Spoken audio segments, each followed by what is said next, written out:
وبركاته. نحمده ونصلي على رسول الكريم أما بعد فأعوذ بالله من الشيطان الرجيم بسم الله الرحمن الرحيم. قال الله تبارك وتعالى في القرآن المجيد والفرقان الحميد فاسألوا أهل الذكر إن كنتم لا تعلمون. وقال رسول الله صلى الله عليه وسلم كلكم راع وكلكم مسؤول عن رعیته. ادب جو ہر نایا بھی جسم ہوتا ہے وہی پاتا ہے فیض شیخ اور بافیض ہوتا ہے. جو تم اس کی خدمت بجا لاؤ گے تو خادم سے مخدوم بن جاؤ گے. محترم صدر و معزز اساتذہ اکرام اور عزیز دوستو، خدا وحدہ لا شریک لہ کا بہت احسان و کرم ہے کہ اس پاکیزہ محفل میں مجھے حسین کی سراپا تقسیم کو استاذ کے ادب احترام کے متعلق کچھ دیر لب کشائی کا موقع مل رہا ہے. اللہ تعالیٰ سے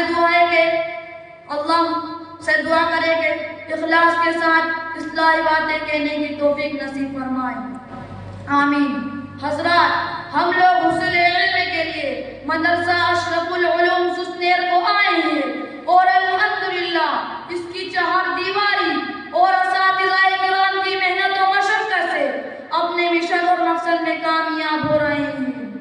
عزیز دوستو، آج کے دور میں مدارس کے طلبہ میں اساتذہ کرام کے ادب احترام کا جذبہ بہت ہی کم رہ گیا ہے. یہ نہایت ہی افسوس کی بات ہے، جبکہ قرآن میں اللہ تعالیٰ نے ارشاد فرمایا فَاسْأَلُوا أَهْلَ الذِّكْرِ إِن كُنتُمْ لَا تَعْلَمُونَ. جس چیز کو تم نہیں جانتے اس کو اہل علم حضرات سے پوچھو. اللہ رب العزت نے اہل علم یعنی اساتذہ کرام کی شان میں یہ آیت نازل فرمائی ہے. اس لیے اساتذہ کرام کی قدر و منزلت شاگردوں کے قلب میں ہونی چاہیے. وہ ہمیں علمی میدان میں آگے بڑھانے کی پوری کوشش کرتے ہیں اور جس گھڑی بھی ہم ان کے سامنے کوئی علمی نکات یا باریکیاں پوچھنے جاتے ہیں تو وہ شفقت و محبت اور بشاشت کے ساتھ ہمارے ذہن و دماغ میں اتارنے کی پوری کوشش کرتے ہیں اور ہمیشہ طلباء کے ضمیر کو درست کرنے کی فکر میں لگے رہتے ہیں. اس لیے جہاں تک ہو سکے ان کی عزت کی جائے اور دل و جان سے ان کی خدمت کی جائے. اساتذہ کو خوش رکھنے سے علم کا فیض منتقل ہوتا ہے اور وہی علم نافع ہے. تمنا درد دل کی ہے تو کر استاذ کی خدمت. تمنا درد دل کی ہے تو کر استاذ کی خدمت. نہیں ملتا یہ گوہر بادشاہوں کے خزینے میں. عزیز دوستو، بلب میں کبھی روشنی آ سکتی ہے جبکہ اس کا کنیکشن پاور ہاؤس سے ہو. اسی طرح علم بھی ایک روشنی ہے اور اساتذہ روشنی کا محور اور مرکز ہے اور ان کا ادب و احترام کنیکشن ہے. حضرت عبداللہ ابن عباس رضی اللہ عنہ فرماتے ہیں کہ علم حاصل کرو تو اس کے لیے مکانت اور وقار پیدا کرو. جس سے تعلیم پاتے ہو اور جس سے تعلیم دیتے ہو دونوں سے عاجزی برتو. اپنے کو اس سے کم کر اور حقیر جانو. دولت کے گھمنڈ کی طرح علم کا گھمنڈ بھی ہوتا ہے اور جس طالب علم میں گھمنڈ کی آگ لگ گئی اس کی وجہ سے وہ اپنے کو استاد سے بڑا جاننے لگا تو وہ آگ اس کے علم کو جلا ڈالے گی. اس لیے ایک طالبو ہمیشہ احتیاط برتو کہ اپنے آپ کو استاد سے بڑھ کر اور اعلیٰ نہ سمجھو. علم یقین و ظہور کا نام ہے اور یہ در حقیقت استاد کا ادب اور ان کی عزت کرنے سے آتا ہے. نالائق شاگردوں کو تو علم مل جاتا ہے لیکن استاد کا ادب احترام نہ کرنے کی وجہ سے اس کی روشنی سے محروم رہتا ہے. تکبر نے کیا ابلیس کو مردود جنت سے. تکبر نے کیا ابلیس کو مردود جنت سے. الہی تو بچا ہم کو تکبر کی نحوست سے. عزیز دوستو، آج کے دور میں جس درسگاہ میں نرمی ہوتی ہے وہاں کے طلبہ بڑے بے باک ہو جاتے ہیں. ادب و احترام کیا چیز ہے، علم اور صاحب علم کا کیا مقام و منصب ہے، ان کے دل سے چلا جاتا ہے. باشعور ہوتے ہوئے لاشعور بن جاتے ہیں. اگر آپ علم کا سمندر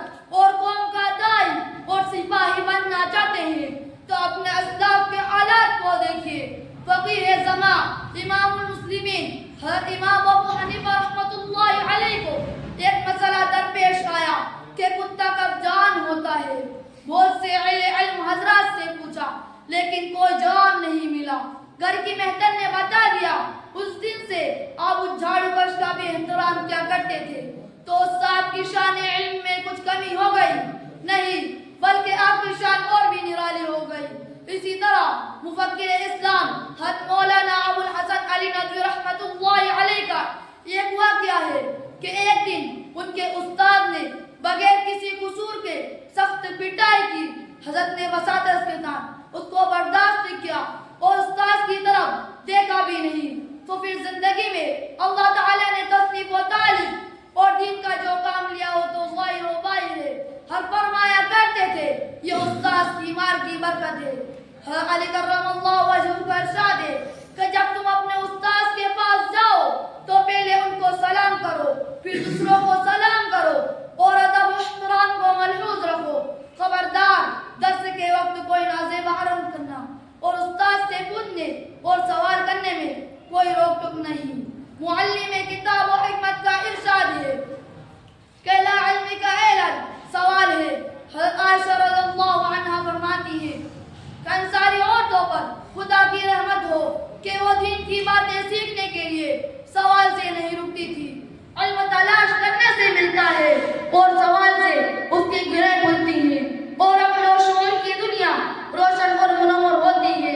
علم خزانہ ہے اور سوال اس کی کنجی ہے، لیکن بلا ضرورت سوال نہیں کرنا چاہیے۔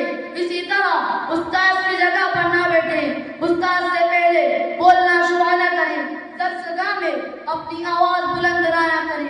اساتذہ اور اہل علم کی مجلس میں نصیحت آموز باتیں ہوا کرتی ہیں، اس لیے غور و فکر کے ساتھ سنی چاہیے اور ان کے حق میں دعائیں کرتے رہیں۔ اللہ تعالیٰ سے دعا ہے کہ اللہ ہم سب کو اپنے اساتذہ کرام کی عزت و احترام اور ان کی قدردانی کی توفیق نصیب فرمائے۔ وما علینا الا البلاغ۔ السلام علیکم ورحمۃ اللہ وبرکاتہ۔